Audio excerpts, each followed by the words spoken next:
एक आदमी एक रेगिस्तानी द्वीप पर गोल्फ खेल रहा था, लेकिन इससे पहले कि वह गेंद को छूता, उसके बगल की महिला साथी ने डरावनी दृष्टि दिखाई। जब उस आदमी ने यह देखा, तो उसने तुरंत पीछे मुड़कर देखा, तो एक काला आदमी अपनी पीठ पर एक घायल व्यक्ति को लेकर जंगल से निकल रहा था।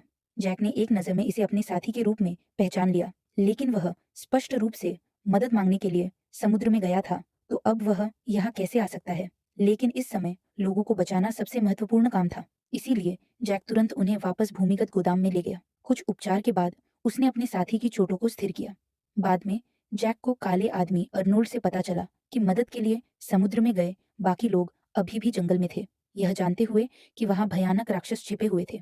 यदि आप सावधान नहीं हैं, तो आप अपना जीवन खो देंगे। लेकिन इससे पहले कि जैक बचाव के लिए जा पाता, लाओ हे और अन्य लोग खुद वापस भाग गए और सभी को बताया कि समुद्र में क्या हुआ था।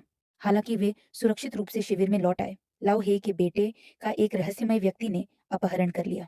यह सुनने के बाद लॉक ने कुछ लोगों को पहले रुकने और आराम करने के लिए कहा और फिर कल सुबह होने तक एक साथ खोज करने के लिए कहा। इस प्रक्रिया के दौरान उन्होंने अधूरा वीडियो टेप भी निकाला और लाओ हे और अन्य लोगों को भूमिगत गोदाम के बारे में रहस्य बताया। लेकिन जब अर्नाल्ड ने ये वीडियो टेप देखा, लेकिन उसकी आंखों में खौफ की झलक थी। ऐसा लग रहा था जैसे उसने ये चीज कहीं देखी हो। इसीलिए अर्नोल्ड ने लॉक को निजी तौर पर पाया और उसे कपास में लिपटी एक प्राचीन पुस्तक सौंपी। पहले तो लॉक ने ध्यान नहीं दिया, लेकिन जब उसने प्राचीन किताब खोली तो वह दंग रह गया। अप्रत्याशित रूप से अंदर एक वीडियो टेप था जो भूमिगत गोदाम के अधूरे हिस्से के बारे में था। इसलिए दोनों जल्दी से स्टूडियो पहुंचे, वीडियो टेप को पूरी तरह से ठीक करने के लिए उपकरणों का इस्तेमाल किया और फिर उसे प्रोजेक्टर पर स्थापित किया। तभी उन्हें डॉक्टर के अधूरे शब्द दिखे। यह पता चला है कि भूमिगत गोदाम में एक वर्जित है। यहाँ के कंप्यूटरों का उपयोग केवल रीसेट कोड दर्ज करने के लिए किया जा सकता है। एक बार अन्य उद्देश्यों के लिए उपयोग किए जाने पर योजना नष्ट हो जाएगी, बुरी बातें भी हो सकती हैं। फिल्म में डॉक्टर लगातार इस बात पर भी जोर देते हैं कि आपको बाहरी दुनिया से संवाद करने के लिए कंप्यूटर का उपयोग करने की कोशिश नहीं करनी चाहिए, अन्यथा एक भयानक आपदा आ जाएगी। इससे लॉक बहुत डर गया। उसे खुशी हुई कि उसने यहाँ कुछ भी नहीं छुआ, लेकिन लॉक ने कभी नहीं सोचा था कि यह वर्जना इतनी जल्दी टूट जाएगी। मैंने लाओ हे को स्टूडियो के आसपास घूमते हुए देखा जब उन्हें गलती से पता चला कि कंप्यूटर पर एक संदेश आया था। स्क्रीन पर हेलो शब्द देखकर लाओ हे ने उत्सुकता से दूसरे पक्ष के साथ बातचीत करना शुरू कर दिया। लेकिन नया उत्तर देखने के बाद लाओ हे मौके पर ही दंग रह गए, क्योंकि दूसरा व्यक्ति वास्तव में उनका अपहरण किया हुआ बेटा था। लेकिन इससे पहले कि वह स्थिति के बारे में पूछ पाता, कंप्यूटर स्क्रीन अचानक काली हो गई। इससे कोई फर्क नहीं पड़ता कि लाओ हे ने कीबोर्ड पर कितनी जोर से हाथ मारा, कुछ नहीं हुआ। हालांकि जब लाओ हे हार मानने ही वाला था, स्क्रीन फिर से जगमगा उठी।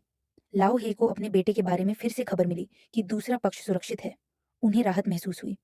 लेकिन जैसे ही वह अपने बेटे के स्थान के बारे में पूछने ही वाला था, अचानक सामने आए जैक ने उसे रोक दिया और लाओ हे को अब द्वीप पर हर किसी पर भरोसा नहीं है, इसलिए उन्होंने इस बारे में कुछ नहीं कहा। दूसरी ओर जॉन की चोटों में धीरे धीरे सुधार हो रहा था, लेकिन नरम बिस्तर के कारण उसे गलती से लगा कि उसे बचा लिया गया है।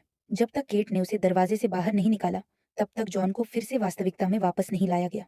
लेकिन अगले ही पल उसने भयभीत अभिव्यक्ति दिखाई और एक काला घोड़ा कुछ ही दूरी पर खड़ा था। जब केट ने यह देखा, तो वह और भी चौंक गई, क्योंकि उसने घोड़े को मारने से पहले देखा था। हाँ, मैं करता हूँ। उन दोनों के पीछे एक ठंडा पसीना फूट पड़ा। यह निर्जन द्वीप उनके लिए जो भय लेकर आया था, वह धीरे धीरे बढ़ता गया। यदि उन्हें जल्दी से भागने का कोई रास्ता नहीं मिला, तो शेष लोग शायद देर सबेर यहीं खो जाएंगे। उसने तेजी से दरवाजा खोला और भाग निकले,